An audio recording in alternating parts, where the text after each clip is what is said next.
In this video I am going to answer Gauhati University BA English previous year question paper. So let's start.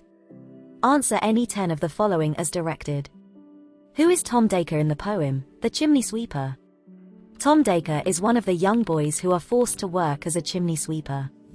What immortal hand or eye could frame thy fearful dash? Fill in the blank. Answer is symmetry. Whose epitaph is referred to in Robert Burns' poem, A Bard's Epitaph?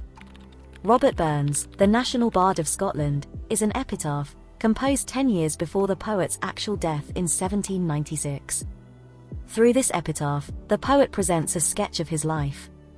William Wordsworth was made the Poet Laureate in the year dash. Fill in the blank. 1814. Thou my dearest friend. Whom does Wordsworth address as his dearest friend? His sister Dorothy. Which sacred river flows through Xanadu as mentioned in Kubla Khan? River Alf. Who propagated the idea of primary imagination and a secondary imagination? St. Coleridge. Who is the lady addressed in Dejection and Ode? Sarah Hutchinson. A defense of poetry was written by dash. Fill in the blank. Percy Bysshe Shelley. Season of mists and mellow fruitfulness, close bosom friend of the maturing sun, where do these lines occur? John Keats's To Autumn. Whom would you associate negative capability with? John Keats. In year was Shelley's play, The Cenci published. 1819. Much have I travelled in the realms of gold, and many goodly states and kingdoms seen, where do these lines occur? On first looking into Chapman's Homer. By John Keats. Who was Victor Frankenstein?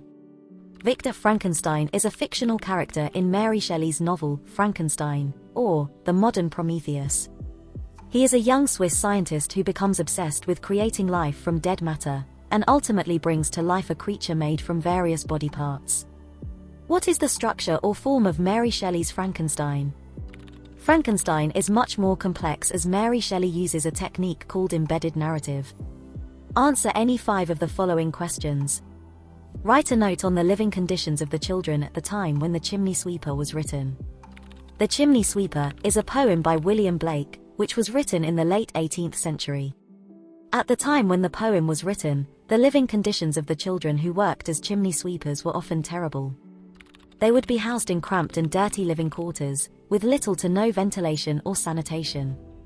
They would work long hours, often from dawn until late at night, and would be forced to climb up narrow and dangerous chimneys, which often resulted in injuries or death. Who were asked to survey the grave of a bard in Burns' poem, A Bard's Epitaph?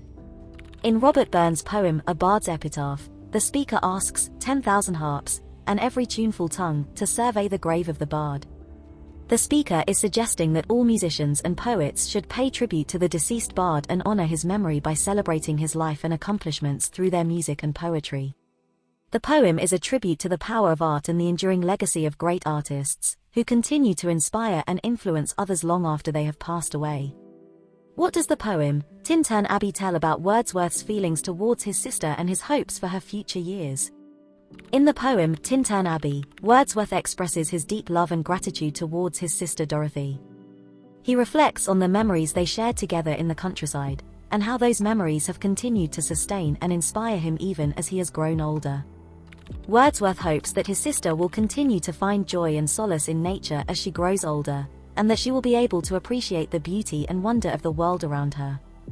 Overall, the poem reflects Wordsworth's deep emotional connection to his sister and his belief in the power of nature to inspire and uplift the human spirit. Sketch the character of Kubla Khan. Kubla Khan was a powerful and legendary Mongol ruler who lived during the 13th century.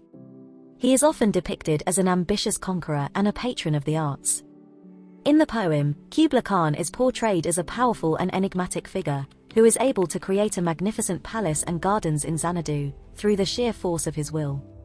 The poem describes Kubla Khan as a visionary leader, who is able to harness the natural beauty and power of his surroundings to create a paradise on earth. What is the meaning of the line, that deep-browed Homer ruled as his domain, in Keats' On First Looking into Chapman's Homer? In the poem, On First Looking into Chapman's Homer, John Keats is describing his experience of reading the translations of Homer's epics by George Chapman. The line that deep-browed Homer ruled as his domain refers to the idea that Homer, the ancient Greek poet who wrote the Iliad and the Odyssey, has a powerful and profound influence on poetry and literature. The word domain means territory or land that is under the control of a ruler or lord. By using the phrase ruled as his domain, Keats suggests that Homer's work has a kind of sovereignty over the world of literature, as if it were a powerful and influential kingdom over which he reigned. The word deep-browed suggests that Homer was wise and serious, and that his poetry is full of meaning and significance. In this way, Keats pays tribute to Homer as a master of the craft of poetry, whose work has endured throughout the centuries and continues to inspire and influence writers today. What, according to Keats, comprises the music of autumn in the poem, To Autumn? In the poem To Autumn by John Keats, he describes the music of autumn as comprising a variety of natural sounds. Keats portrays the music of autumn as a quiet, peaceful, and patient gathering of the fruits of the season, with the gentle sounds of nature providing a soothing accompaniment to this process. Comment on Ode to the West Wind as an ode. What discussions influenced the development of Mary Shelley's idea of writing Frankenstein? Mary Shelley's idea of writing Frankenstein was influenced by several discussions and intellectual movements of her time. One of the most significant influences was the Enlightenment movement, which emphasized the power of human reason and the importance of scientific inquiry. Mary Shelley was exposed to these ideas through her father, William Godwin, who was a prominent philosopher and writer in the Enlightenment tradition. Another important influence was the Romantic movement, which emphasized emotion, individualism, and the power of nature.